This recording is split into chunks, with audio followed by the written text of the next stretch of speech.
आज मैं आपके साथ मोदक की 2 रेसिपी शेयर कर रही हूँ। ये मोदक डाइट मोदक है। डाइट मैं इसलिए बोल रही हूँ क्योंकि इसमें गुड़, चीनी, घी या तेल में से किसी भी चीज़ का इस्तेमाल बिल्कुल भी नहीं हुआ। ये सिर्फ नेचुरल इंग्रेडिएंट्स से ही बना हुआ है। नमस्ते, welcome back to my channel. Katori fit में आप सभी का बहुत बहुत स्वागत है। तो चलिए रेसिपी को शुरू कर लेते हैं। सबसे पहले मैंने मूंगफली और तिल के लड्डू बनाए हैं। तो ये लड्डू बनाने के लिए हमें सबसे पहले मूंगफली को रोस्ट कर लेना होगा, जिसके लिए हमने 1 कप कच्ची मूंगफली को अच्छी तरह रोस्ट कर लिया है। वैसे तो भूनते समय जैसे ही मूंगफली के छिलके उतरने लगते हैं, मूंगफली भुन जाती है। लेकिन मुझे पर्सनली थोड़ा ज़्यादा भुनी हुई मूंगफली का टेस्ट बहुत अच्छा लगता है। तो थोड़ा कलर चेंज होने तक जब मूंगफली भुन जाती है तो उसके अंदर एक सौंधापन सा खिल के आ जाता है। वो चीज़ मुझे बहुत अच्छी लगती है, इसलिए मैं थोड़ा सा ज़्यादा इसको रोस्ट कर लेती हूँ। आप लोग अपने टेस्ट के अकॉर्डिंग कर सकते हैं। अगर आपको थोड़ा हल्का चाहिए तो आप हल्का रख सकते हैं, या हमारे टेस्ट को भी आप टेस्ट करना चाहते हैं तो आप थोड़ा सा, जैसे मैंने थोड़ा कलर चेंज होने तक रोस्ट किया है, वैसे कर सकते हैं। तो ये देखिए हमारी मूंगफली अब भुन चुकी है। अब हम इसे उतार कर दूसरे बर्तन में निकाल देंगे और अब इसमें ही हम 1 कप तिल ले लेंगे। ये तिल ना 2 तरीके के आते हैं। ये छिलके के साथ है, एक एकदम वाइट कलर का आता है, बहुत सॉफ्ट सॉफ्ट नायलॉन टाइप होता है, और ये दूसरा है थोड़ा हल्का ब्राउनिश होता है। तो हमने ये हल्का ब्राउनिश लिया है। आप कोई भी ले सकते हैं, बट ये ज़्यादा ठीक है। अगर आप भी यही लें तो अच्छा है। तो इसको भी हम 3-4 मिनट तक अच्छी तरह भून लेंगे। और इसके भूनने की पहचान क्या है, इसको मीडियम आंच पर भूनेंगे। जब इसमें से तड़कने की आवाज़ आने लगे, चट चट करके ये फूटना शुरू हो जाता है, जब वो आवाज़ें आने लगे तब आप समझ जाइए कि ये भुन चुका है। फिर आप इसे गैस बंद करके दूसरे बर्तन में पलट दीजिए। अगर दूसरे बर्तन में नहीं पलटते हैं तो थोड़ी देर तक गैस बंद करने के बाद भी इसे चलाते रहें, ताकि एक तरफ से ये ज़्यादा ना सिक जाए। तो ये तिल भी भुन चुके हैं। अब हम इसे भी दूसरे बर्तन में निकाल लेंगे।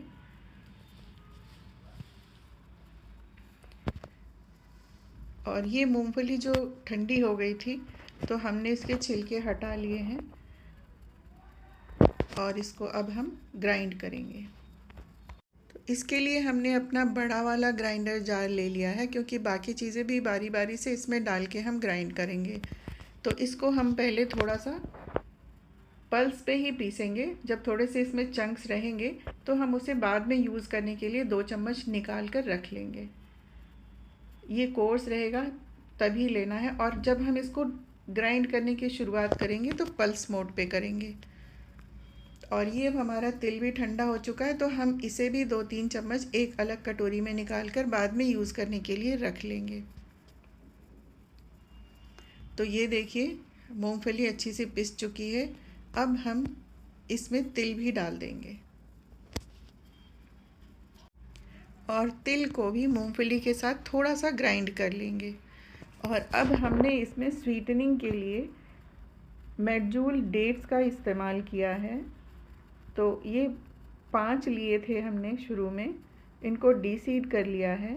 और मूंगफली और तिल के पिसने के बाद हम इसको भी ग्राइंडर जार में डाल देंगे और ग्राइंड कर लेंगे। तो ये डेट्स के साथ भी पिस चुका है। तो चलिए अब मोल्ड ले लेते हैं और लड्डू बनाना शुरू करते हैं। तो शुरू में हमने जो मूंगफली के चंक्स निकाले थे और थोड़े से रोस्टेड जो सेसमे सीड्स निकाले थे, उनको हम मोल्ड के दोनों हिस्सों में डालकर लड्डू बनाना शुरू करेंगे। ये देखिए एक मोदक बहुत प्यारा सा बनकर तैयार हो चुका है। तो चलिए एक और बना लेते हैं इसी तरह। तो ये देखिए हमारा एक लड्डू तो ठीक ठाक से बन गया, लेकिन उसके बाद नहीं बन रहे थे। तो मैंने क्या किया है, इसमें 2 डेट्स और लेकर डाल दिया है और इसको दोबारा ग्राइंड कर लिया है। थोड़ा मुझे डेट्स कम लग रहे थे, बाइंडिंग उतनी अच्छी नहीं दिख रही थी, इसलिए हमने इसमें पहले 5 डाले थे, बाद में 2 और डाल दिए और थोड़ी देर और ग्राइंड कर दिया। अब ये एकदम परफेक्ट बन के तैयार हो चुका है और सभी मोदक बहुत आसानी से और बहुत अच्छे बनकर एक बार में तैयार हो गए हैं। तो ये देखिए, इसमें हमने थोड़े से तिल डाल दिए और थोड़े से मूंगफली के चंक्स डाल दिए, जो देखने में थोड़े सुंदर लगेंगे और कोई बात नहीं है, और ये बहुत इजीली बनकर तैयार हो जाएंगे। अब देखिए कितनी अच्छी बाइंडिंग आ गई है, थोड़े सा कम रह गया था तो बस। ये देखिए अब सारे मोदक बहुत आसानी से और बहुत अच्छी तरह तैयार हो रहे हैं। चलिए दूसरा वाला भी खोल के निकाल लेते हैं। ये देखिए बहुत अच्छे से बन रहे हैं और बहुत आसानी से बन रहे हैं। ये देखिए, तो इसी तरह हमने बाकी के सारे मोदक भी तैयार कर लिए हैं और ये देखिए कितने अच्छे तैयार हो चुके हैं। ये मोदक बहुत खूबसूरत तैयार हुए और बहुत टेस्टी हैं। आप इसे ट्राई ज़रूर कीजिएगा। चलिए अब अपनी दूसरी रेसिपी पे चलते हैं, जो मैंने दूसरे मोदक बनाए हैं। तो दूसरे मोदक मैंने फ्लैक्स सीड से बनाया है, जिसके लिए हमने 2 कप फ्लैक्स सीड लिया है और 1 कप फ्लैक्स सीड के लिए 1/4 कप सेसमे सीड्स लिया है। तो 2 कप से थोड़ा सा कम था, 1 कप और 1/3 कह सकते हैं, इतना था। तो उसी हिसाब से हमने तिल को भी 1/4 प्लस 1/4 से थोड़ा कम करके ले लिया था। इसको भी हम मीडियम आंच पर ही भूनेंगे और 3-4 मिनट भूनने के बाद इसमें से भी तड़कने की आवाज़ आने लगती है, जैसे तिल में से आती है। तो तड़कने की आवाज़ ही ये पहचान है कि ये सिक चुका है। लेकिन जैसे कि अच्छी तरह थोड़ा आवाज़ आ जाए, 2-4 आवाज़ में गैस मत बंद करिएगा। पहले 2-4 आवाज़ आएगी, उसके बाद तड़-तड़ तड़-तड़ करके लगातार थोड़ी सी आवाज़ें आएंगी, तब गैस बंद कीजिएगा। और जब तक कढ़ाई थोड़ी देर तक गर्म जब रहेगी तो तुरंत खाली करने के बजाय 1-2 मिनट तक उसको और चलाते रहिएगा, उसके बाद दूसरी बर्तन में निकालिएगा। तो अब हम इस तिल को भी रोस्ट कर लेते हैं। तिल रोस्ट हो चुका है तो हमने उसको भी फ्लैक्स सीड के साथ मिक्स कर दिया है। अब हम इसके ठंडा होने का वेट करेंगे और ये जैसे ही ठंडा हो जाएगा तो हम इसे भी ग्राइंडर जार में डाल लेंगे। हम अपने बड़े वाले ग्राइंडर जार में इसको डाल लेंगे।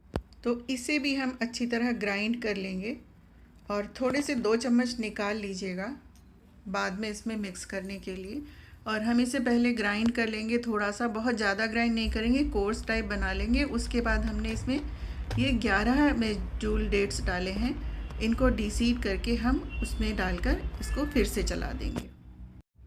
इस स्टेज पर हम इसमें अपने डेट्स को डाल देंगे और डेट्स को डालने के बाद हम इसे ग्राइंड करना शुरू करेंगे। इसको ग्राइंड करने के लिए हम इसे धीरे धीरे ग्राइंड करेंगे और इसके किनारे पे वो आके जैसे चिपक गया ना, ऐसे बार बार रहेगा, लेकिन हमें हल्का सा पल्स पे चलाना है और जब ये स्टेज आ जाए तो ढक्कन खोलकर इसको फिर से सेंटर में कर देना है। इस तरह कर करके इसे ग्राइंड करना है। अब देखते हैं किस स्टेज तक करना है, ये हम आगे आपको दिखाते हैं। ये देखिए, जब ये इस तरीके की फॉर्मेशन आ जाए इसमें, तब समझिए, तब आप इसको दबाकर देखिएगा, इसमें बाइंड आ जाता है। तो जब अच्छी तरह बाइंड आ जाएगा तब हम ये समझेंगे कि अब ये मोदक के लिए तैयार है। तो अब ये मोदक बनाने के लिए तैयार है। इसे हमने प्लेट में निकाल लिया है। अब हम मोदक बनाने चलते हैं। तो ये वाले मोदक आप ऊपर से ऐसे भर के निकालिएगा, पूरा बंद कर लीजिए मोल्ड को और ऊपर से थोड़ा थोड़ा डालते हुए पहले जो उसका पॉइंटेड हिस्सा है उसको अच्छी तरह दबा के भर दीजिए। उसके बाद दबा दबा कर इसमें भरेंगे तो बहुत अच्छी तरह बन जाएंगे ये। कई बार ऐसा होता है कि मोल्ड में जब हम आधा आधा भरते हैं और जब उसको पूरा मिलाते हैं तो निकालते समय वो आधा ही रह जाता है, जुड़ता नहीं है, तो बहुत दिक्कत होती है। लेकिन ये बहुत आसान तरीका है, पूरे मोल्ड को पकड़कर पीछे से हम दबा दबा कर भरते जाएंगे तो बहुत ही अच्छे लड्डू तैयार होते हैं, मोदक तैयार होते हैं और ये बीच से अलग भी नहीं होते हैं और कोई इसमें अलग होने का मार्क तक नहीं दिखता है। बहुत अच्छी तरह एक एक तैयार हो जाते हैं। तो ये हमने इस तरह सारे मोदक तैयार कर लिए हैं। और एक बात, अगर आपको ये वाला बैटर अच्छी तरह बनाने में थोड़ी सी दिक्कत हो रही है, मान लीजिए अच्छे से बंध नहीं रहा है, तो उसमें आप 1-2 मुट्ठी किशमिश डालकर इसकी फिर से इसको ग्राइंड कर लीजिए और उसके बाद बनाइए, तो बहुत ही स्मूदी और बहुत अच्छी तरह तैयार हो जाएंगे। तो ये देखिए बहुत खूबसूरत से फ्लैक्सीड के लड्डू तैयार हैं। तो इस सीज़न गणपति बप्पा को डाइट लड्डू चढ़ाइए और गिल्ट फ्री होकर प्रसाद एंजॉय कीजिए। अगर आप लोगों को मेरी वीडियो, मेरी रेसिपीज़ अच्छी लगती हों तो लाइक, शेयर और कमेंट ज़रूर कीजिए। चलिए मिलते हैं नेक्स्ट वीडियो में, तब तक के लिए टेक केयर एंड बाय।